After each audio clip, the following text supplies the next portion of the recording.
August 2nd, 2nd Chronicles, chapter 32nd, verse 1st until chapter 33rd, verse 30th.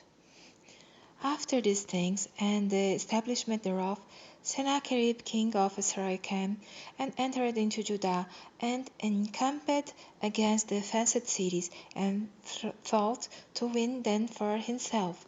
And when Hezekiah saw that Sennacherib was come, and that he was purposed to fight against Jerusalem, he took counsel with his princes and his mighty men to stop the waters of the fountains which were without the city, and they did help him.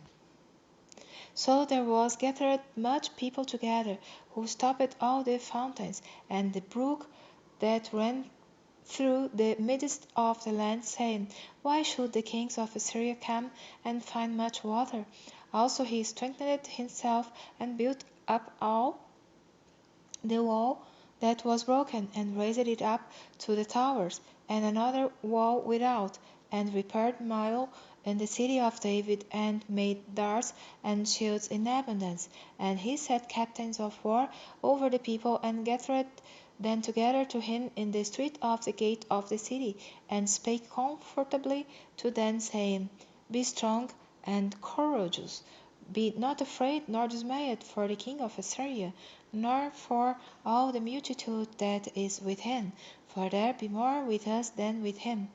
With him is an arm of flesh, but with us is the Lord our God to help us and to fight our battles. And the people rested themselves upon the words of Hezekiah king of Judah.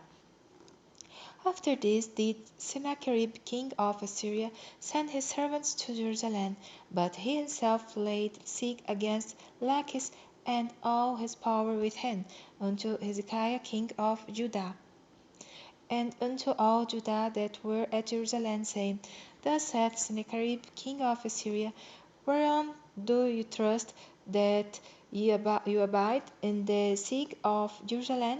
Doth not Hezekiah persuade you to give over yourselves to die by famine and by thirst, saying, The Lord our God shall deliver us out of the hand of the king of Assyria?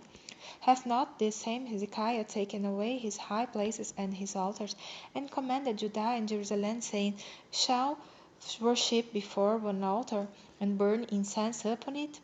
Know ye not what I and my fathers have done unto all the people of other lands? Were the gods of the nations of those lands any ways able to deliver their lands out of mine hand? Who was there among all the gods of those nations that my fathers utterly destroyed, that could deliver his people out of mine hand, that your God should be able to deliver you out of mine hand?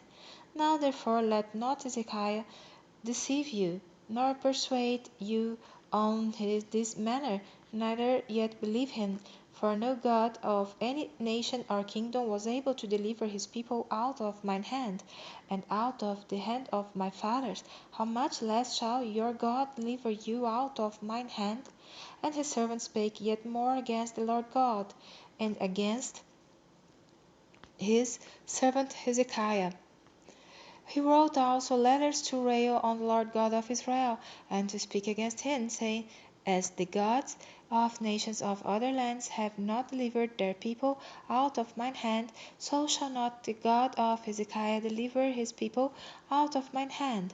Then they cried with a loud voice in the Jews' speech unto the people of Jerusalem that were on the wall, to affright them and to trouble them, that they might take the city. And they spake against the God of Jerusalem as against the gods of the people of the earth, which were the work of the hands of men.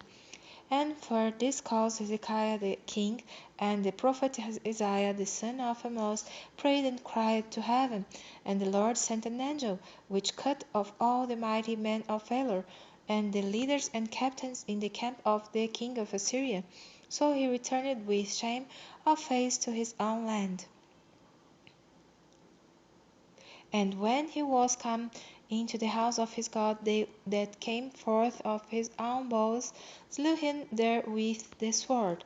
Thus the Lord saved Hezekiah and the inhabitants of Jerusalem from the hand of Sennacherib the king of Assyria, and from the hand of all other, and guided them on every side. And many brought gifts unto the Lord to Jerusalem, and presents to Hezekiah king of Judah, so that he was magnified in the sight of all nations from thenceforth. In those days Hezekiah was sick to the death, and prayed unto the Lord, and he spake unto him, and he gave him a sign. But Hezekiah rendered not again according to the benefit done unto him, for his heart was lifted up. Therefore there was wrath upon him, and upon Judah and Jerusalem. Notwithstanding, Hezekiah humbled himself for the pride of his heart, both he and the inhabitants of Jerusalem, so that the wrath of the Lord came not upon them in the days of Hezekiah. And Hezekiah had exceeding much riches and honor, and he made himself treasures for silver and gold, and for precious stones, and for spices, and for shields, and for all manner of pleasant jewels, storehouse also for the increase of corn, and wine, and oil, and stalls for all manner of beasts, and coats for flocks. Moreover, he provided him cities and possessions of flocks and herds in abundance, for God had given him substance very much. This same Hezekiah also stopped the upper watercourse of Gihon, and brought it straight down to the west side of the city of David. And Hezekiah prospered in all his works. Howbeit in the business of the ambassadors of the princes of Babylon, who sent unto him to inquire of the wonder that was done in the land, God left him to try him, that he might know all that was in his heart. Now the rest of the acts of Hezekiah and his goodness, behold, they are written in the vision of Isaiah the prophet, the son of Amoz, and in the book of the kings of Judah and Israel. And Hezekiah slept with his fathers, and they buried him in the chiefest of the sepulchres of the sons of David, and all Judah and the inhabitants of Jerusalem did him honor at his death. And Manasseh his son reigned in his stead. Manasseh was 12 years old when he began to reign, and he reigned 55 years in Jerusalem, but did that which was evil in the sight of the Lord, like unto the abominations of the heathen, whom the Lord had cast out before the children of Israel.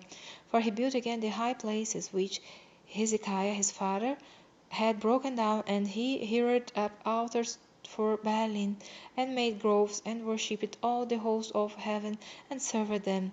Also he built altars in the house of the Lord, whereof the Lord had said, In Jerusalem shall my name be forever. And he built altars for all the host of heaven in the two courts of the house of the Lord. And he caused his children to pass through the fire in the valley of the son of Hinnom. Also he observed times, and used enchantments, and used witchcraft, and dealt with a familiar spirit, and with wizards. He wrought much evil in the sight of the Lord, to provoke him to anger. And he set a carved image, the idol which he had made, in the house of God, of which God had said to David and to Solomon his son, In this house and in Jerusalem, which I have chosen before all the tribes of Israel, will I put my name forever. Neither will I any more remove the foot of Israel from out of the land which I have appointed for your fathers, so that they will take heed to do all that I have commanded them, according to the whole law and the statutes and the ordinances by the hand of Moses. So Manasseh made Judah and the inhabitants of Jerusalem to err, and to do worse than the heathen, whom the Lord had destroyed before the children of Israel. And the Lord spake to Manasseh and to his people, but they would not hearken. Wherefore the Lord brought upon them the captains of the host of the king of Assyria, which took Manasseh among the thorns, and bound him with fetters, and carried him to Babylon. And when he was in affliction, he besought the Lord his God, and humbled himself greatly before the God of his fathers, and prayed unto him. And he was entreated of him, and heard his supplication, and brought him again to Jerusalem into his kingdom. Then Manasseh knew that the Lord he was God.